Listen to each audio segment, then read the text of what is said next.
Y dentro de lo que es el rock, digamos, si tomamos la primera versión, el metal es un subgénero, pero también hay el pop rock, que es una mezcla entre estos dos géneros musicales. La música pop que ha surgido por los años 30 y 40 eh, en varios países, especialmente en los Estados Unidos, y el rock que surgió en los años 50, el rock en inglés, el rock en los Estados Unidos, en Inglaterra principalmente, pero que esta fusión entre el rock y el pop conocemos como es el pop rock. Y hay muchos debates, por ejemplo, si es que los Héroes del Silencio, ¿qué tienen? ¿Es pop rock? ¿Es punk rock o post-punk? Etcétera. Entonces pero hay discos que son un poco más apegados un poco más pesados, digamos, como que están más apegados al, discos de los Héroes del Silencio que están más apegados al metal y hay otros discos que están más apegados al pop. Entonces, ahí hay todavía debates que son inacabables, ¿no?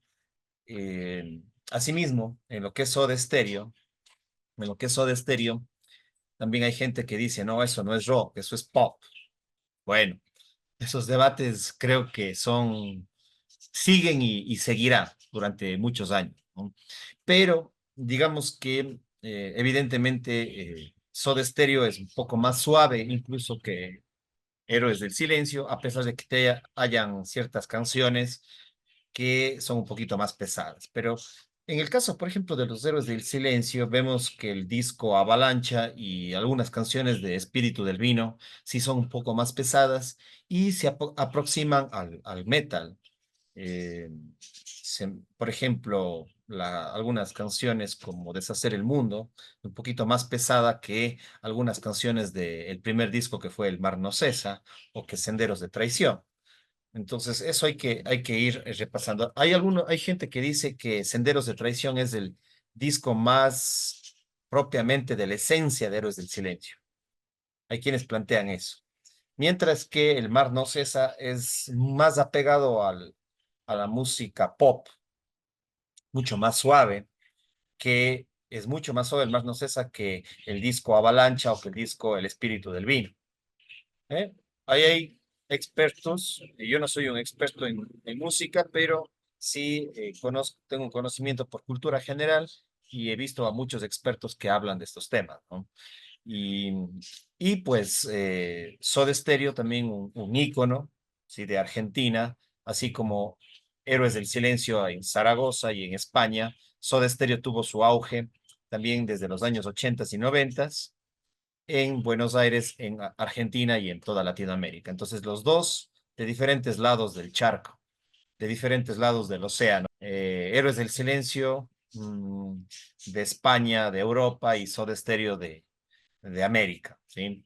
Dos grupos que marcaron esa década entre 1984, 1985 hasta el año 1996-97 y los dos tuvieron un pequeño retorno en el año, o un momentáneo retorno en el año 2007 ya para despedirse. En el caso de Héroes del Silencio, todos aún están vivos, mientras que en el caso de Soda Stereo, su cantante, como ya es de conocimiento, Gustavo Cerati, falleció después de algunos años de estar en coma. Entonces, son dos grupos que han marcado la historia del rock en español, pero no podemos olvidarnos de otros grupos como Hombres G, Rata Blanca, Enanitos Verdes, Vilma Palma, Vampiros, entre otros. Y, por ejemplo, también tenemos a Ángeles del Infierno, tenemos a Mago de Oz en España mismo, tenemos a Los Prisioneros en Chile, tenemos al Tri de México. Bueno, y hay un montón de grupos que se apegan a distintos subgéneros dentro de lo que es el rock. Algunos un poco más apegados al metal, algunos más apegados al pop, al romanticismo.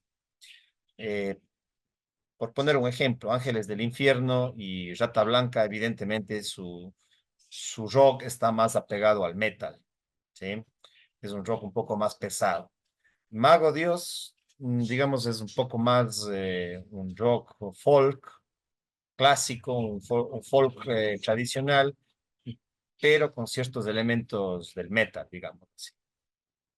Y pues un grupo también, Zoé, que ha surgido en los últimos 15 años, es un grupo que ha rescatado el pop rock y el rock folk o el folk rock eh, muy importante en los últimos años. Y hay otros grupos que también no están aquí, pero que en algún momento los podemos ir profundizando.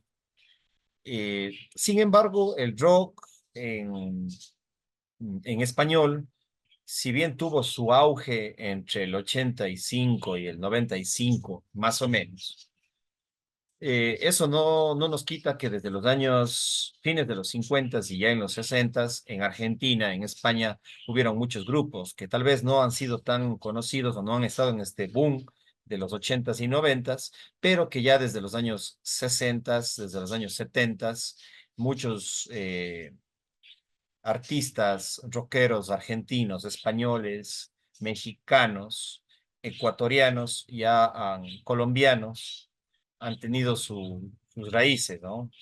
Por ejemplo, si hablamos de Spinetta en Argentina o de Charly García, también en la misma Argentina, con Sui Generis, por ejemplo, y hay toda una historia de lo que es el rock en Argentina y el rock en español que llevamos a revisar.